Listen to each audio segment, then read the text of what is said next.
वैसे तो 40 साल के बाद प्रोस्टेट की समस्या होती है, लेकिन प्रेजेंट टाइम में यंग अडल्ट्स के अंदर स्पेशली ये समस्या बहुत ही कॉमन हो रही है और इस बीमारी को बोलते हैं BPH, बेनाइन प्रोस्टेट हाइपरप्लेशिया।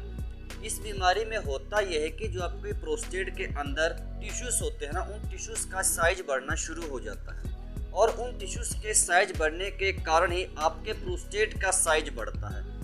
और प्रोस्टेट का जो भार होता है वो होता है 20 ग्राम और कुछ लोगों में इसका भार 30 ग्राम, 40, 50, 70, 80, 90 और कुछ लोगों का तो 100 ग्राम प्रोस्टेट का भार बढ़ जाता है। अब अगर बात ये करें कि प्रोस्टेट होने के कारण क्या है, देखिए अगर आप बहुत ही ज़्यादा मात्रा में नॉनवेज का सेवन करते हैं, एग्स का सेवन करते हैं, आप रिफाइंड प्रोडक्ट्स लेते हैं, दूध से बनी चीज़ों को बहुत ही ज़्यादा प्रयोग करते हैं, या इसके अलावा आप लोगों को कब्ज़ रहती है, आप ज़रा भी फिजिकल एक्टिविटी नहीं करते, आप लोग योगा प्राणायाम नहीं करते, तो आप लोगों को प्रोस्टेट और यूरिन से जुड़ी बीमारियों का खतरा बना रहता है।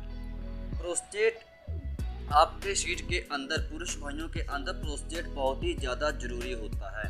पुरुष भाइयों के 2 दिल होते हैं, एक होता है आपका नॉर्मल लेफ्ट साइड में और एक होता है दूसरा दिल जिसका नाम है प्रोस्टेट। मैंने ऐसा क्यों बोला? जिस तरह दिल का धड़कना बहुत ही ज़्यादा ज़रूरी होता है इंसान के लिए, ठीक उसी तरह प्रोस्टेट का अच्छे तरीके से वर्क करना ज़रूरी होता है पुरुष भाइयों के लिए। क्यों? क्योंकि प्रोस्टेट के अंदर वीर्य का प्रोडक्शन होता है, सेमन प्रोडक्शन प्रोस्टेट ग्लैंड के अंदर ही होता है। तो आप समझे कि प्रोस्टेट हम पुरुष भाइयों के लिए कितना ज़्यादा महत्वपूर्ण एक ग्लैंड है। प्रोस्टेट ग्लैंड बहुत ही ज़्यादा आवश्यक है हम पुरुष भाइयों के लिए और इसको स्वस्थ रखना बहुत ही आसान काम है। अब प्रोस्टेट को बीच में ही, अगर आप प्रोस्टेट के इलाज को बीच में ही बंद कर देते हैं तो आप लोगों को फिर प्रोस्टेट कैंसर होने की संभावना बनी रहती है, क्योंकि किसी भी बीमारी का आधा अधूरा इलाज बहुत ही ज़्यादा खतरनाक साबित हो सकता है किसी भी इंसान के लिए, चाहे वो पुरुष हो, चाहे माताएं बहनें हों, चाहे महिलाएं हों, चाहे महिलाएं हों। प्रोस्टेट ग्लैंड में अगर परेशानी आएगी, इसके लक्षण होते हैं। जब आपको BPH नामक बीमारी होना शुरू होती है, जब इस बीमारी के आप लोगों को लक्षण आते हैं, जिसमें से एक लक्षण जो सबसे पहला होता है और ये लक्षण एक कॉमन लक्षण है, इस लक्षण में आप लोगों का पेशाब एकाएक रुक जाता है, आप लोगों को पेशाब पास नहीं होगा, यूरिन आप लोगों का पास नहीं होगा। दूसरा लक्षण ये होता है कि रात के समय आप लोगों को यूरिन बहुत ही ज़्यादा पास होता है। इसके अलावा तीसरा लक्षण ये होता है कि आप लोगों को यूरिन पास करने में बहुत ही ज़्यादा जोर, फोर्स, एक्स्ट्रा प्रेशर लगाना पड़ता है। ये 3 लक्षण बहुत ही कॉमन होते हैं। ये जो आपका BPH नामक बीमारी है, जिसको बोलते हैं बेनाइन प्रोस्टेटिक हाइपरप्लेशिया, ये हम पुरुष भाइयों को बहुत ही ज़्यादा तंग करते हैं, स्पेशली 40 साल के बाद। लेकिन वो पहले समय की बात थी कि हाँ 40-50 साल के बाद हम पुरुष भाइयों को प्रोस्टेट की बीमारी होगी, लेकिन प्रेजेंट टाइम में 40 साल के कम उम्र के नौजवानों में भी ये समस्या बहुत ही गंभीर रूप धारण कर चुकी है। क्यों? क्योंकि हर 100 में से 10 या 20% पुरुष भाई इसमें प्रोस्टेट की समस्या से बहुत ही ज़्यादा परेशान हो चुके हैं। वो बहुत कुछ उपाय कर लेते हैं, दवाई भी लेते हैं, लेकिन उनको रिलीफ 1% भी, रत्ती भर भी नहीं मिल पाता है। क्यों? क्योंकि दवाई तो वो लेते हैं, चाहे एलोपैथिक लेते हैं, चाहे वो आयुर्वेदिक लेते हैं, चाहे कोई घरेलू उपाय या कोई होम्योपैथिक वो मेडिसिन लेते हैं, उनको आराम इसलिए नहीं मिल पाता है पूरी तरह से क्योंकि वो साथ में प्रिकॉशंस परहेज नहीं करते हैं। अगर आप लोग भी नॉनवेज, एग्स, रिफाइंड प्रोडक्ट्स, दूध से बनी चीज़ों को भरपूर मात्रा में खाते हैं तो आप लोग भी इंतजार करिए, आप लोगों को प्रोस्टेट की बीमारी होने का बहुत ही ज़्यादा खतरा बन रहा है। अगर आप लोग ये सोचते हैं कि हमें तो कुछ नहीं हुआ, हमें तो प्रोस्टेट नहीं हुआ, तो होगा, आज नहीं होगा, 2 साल बाद होगा, 10 साल बाद होगा, लेकिन होगा जरूर, क्योंकि आप लोगों का खान पान ही ऐसा है। इसीलिए मैं वीडियो में समझाता हूँ, कभी भी डेयरी प्रोडक्ट को 40 साल के बाद है कम से कम उनको लेना बंद कर दी, या तो कम यूज़ करिए। नॉनवेज खाते हैं बंद कर दो, अंडे लेते हैं बंद कर दो, कैल्शियम प्रोटीन रिच आप कोई भी डाइट लेते हैं उसको बंद कर दो। हाँ, जो आपको कैल्शियम, आयरन, प्रोटीन नेचुरली मिलता है वो आप ले सकते हो, प्रोस्टेट को नुकसान नहीं करता है। जैसे कोई फल है, कोई सलाद आप ले रहे हो, हरी पत्तेदार सब्जियां खा रहे हो, घर की बनी आप लोग दाल रोटी लेते हो, नुकसान नहीं करती है। बाहर से आप लोग आर्टिफिशियली जब कैल्शियम प्रोटीन लेते हैं तो फिर वो थोड़ा सा काफ़ी हद तक आप लोगों को नुकसान कर देता है प्रोस्टेट को। और जिस भी बंदे को प्रोस्टेट नामक बीमारी है उस बंदे को कभी प्रोटीन रिच डाइट नहीं लेनी होती है। प्रोटीन रिच डाइट लेंगे तो फिर आप लोगों का प्रोस्टेट ठीक होने के बजाय और ज़्यादा खराब होना शुरू हो जाता है। और प्रोस्टेट को ठीक करना मैंने अभी वीडियो के स्टार्टिंग में बताया बहुत ही आसान काम है, लेकिन आसान काम उन पुरुष भाइयों के लिए है जो पुरुष भाई साथ में परहेज कर सकते हैं।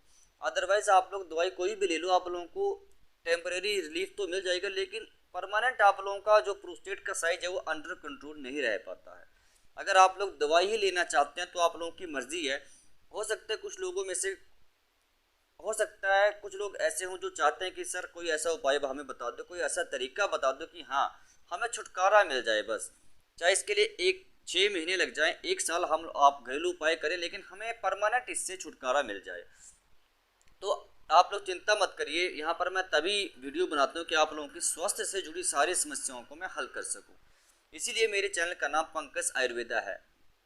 तो अब मैं आपको बता दूँ कौन सा आप लोगों ने घरेलू उपाय करना है। लेकिन घरेलू उपाय बताने से पहले आप पुरुष भाई को एक चीज़ क्लियर कर दूँ कि इसका असर आपको 15 दिन के बाद देखने को मिलेगा। और जब इस घरेलू उपाय का पुरुष भाइयों को असर देखने को मिलेगा तो आप लोगों के लक्षण जो हो रहे थे ना प्रोस्टेट बढ़ने के कारण, वो लक्षण कम होना शुरू होंगे। आपका पेशाब अच्छे तरीके से पास होगा, आप लोगों का पेशाब रात के समय ज़्यादा नहीं आएगा, और प्रोस्टेट की वजह से जो आपका पेशाब पास करने में आप लोगों को बहुत ही ज़्यादा एक्स्ट्रा प्रेशर लगाना पड़ रहा तो आपको नहीं लगाना पड़ेगा। तो देखिए यूरिन से जुड़ी और भी समस्याएं होती हैं, यूरिन इनकॉन्टिनेंस हो गया, और भी समस्याएं होती हैं, वो तो अलग टॉपिक में मैं डिस्कस करूंगा या इसके ऊपर मैं बहुत सी वीडियोस बना सका हूँ। इन सभी सारी वीडियोस का लिंक, जितनी भी यूरिन से जुड़ी बीमारियां हैं, इन सभी सारी वीडियोस का लिंक मैंने डिस्क्रिप्शन में डाल दिया, वहाँ पर जाकर आप लोग पूरी वीडियोस को अच्छे तरीके से देखिए और समझ लीजिए। अच्छा, आपको मैं इलाज बताने वाला था, लेकिन इलाज तभी करना अगर आप लोग परहेज कर सकते हैं, तो अदरवाइज इलाज आप लोग रहने देना। 3 से 6 महीने का समय अपने शरीर को मेरे कहने से दे दो, आप लोगों को 150% असर देखने को मिलेगा।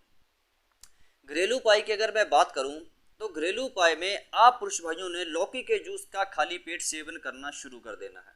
लौकी का जूस मैंने इसलिए हर वीडियो में बोलता हूं कि भैया प्रोस्टेट के साइज को कम करने के लिए बहुत ही बड़ा एक योगदान देता है ये लौकी का जूस।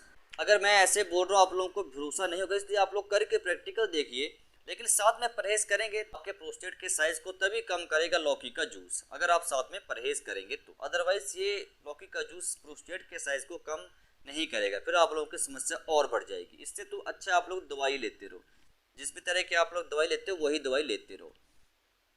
अच्छा, अब ये तो मैंने आपको एज ए सप्लीमेंट एक बता दिया थोड़ा सा कि हाँ आप लोग ये चीज़ यूज़ करिए। अब मैं आपको एक अपना स्पेशल घरेलू उपाय बताने जा रहा हूँ, इसको आप लोग डायरी पे नोट कर लें ताकि आप लोगों को बाद में कठिनाई का सामना ना करना पड़े। घरेलू उपाय में आप पुरुष भाइयों ने अलसी लेनी है, अलसी का पाउडर बनाना है और उस अलसी का 1-1 चम्मच दिन में सेवन करना शुरू कर देना है, और यकीन मानिए आपके प्रोस्टेट का साइज कम होना शुरू हो जाएगा। और अलसी कितना फ़ायदेमंद होती है हो सकता है मुझे आप लोगों को बताने की जरूरत नहीं होगी, आप लोग इतने ज़्यादा समझदार हैं कि आप लोगों को पता है कि अलसी की बेनिफिट्स क्या क्या हेल्थ बेनिफिट्स होते हैं। अलसी का पाउडर बनाओ, 1-1 चम्मच सुबह शाम लेना चालू कर दीजिए। साथ में आप लोगों को कुछ योगा प्राणायाम भी करने पड़ेंगे। अभी आयुर्वेदिक मेडिसिन और अंग्रेजी दवाई भी साथ में बताऊंगा। अच्छा, अब आपको मैं ये बताने वाला था कि आयुर्वेदिक दवाई आप लोगों ने क्या क्या लेनी है इसके साथ। देखिए, आयुर्वेदिक दवाई आप लोगों ने चंद्रप्रभा वटी और वृद्धिकादि वटी की टैबलेट्स लेनी है, 2 सुबह 2 रात को भोजन करने के बाद। ये 2-2 गोली लेनी है गुनगुने पानी के साथ। चंद्रप्रभा वटी और वृद्धिकादि वटी की 2-2 टैबलेट्स भोजन करने के बाद।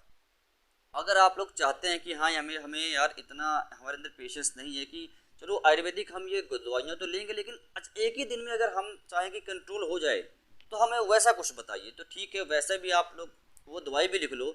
उस दवाई का नाम है टैबलेट यूरिमेक्स डी ने, और ये जो टैबलेट है आपके प्रोस्टेट के साइज को नॉर्मल रखने में बहुत ही ज़्यादा मददगार साबित होती है, आपके पेशाब से जुड़ी समस्याओं में बहुत ही ज़्यादा असर दिखाती है ये टैबलेट यूरिमेक्स डी। तो मैं उम्मीद करता हूँ जो मैं समझाना चाहता था आप लोगों को समझ आ चुका होगा। वीडियो अगर अच्छे लगे लाइक कीजिएगा, शेयर कीजिएगा, चैनल को सब्सक्राइब आप लोग कर दीजिएगा। अब मिलते हैं नेक्स्ट वीडियो में किसी नए टॉपिक के साथ, तब तक के लिए आप लोगों को हरे कृष्णा। आप लोग स्वस्थ रहें, निरोग रहें, तंदुरुस्त रहें।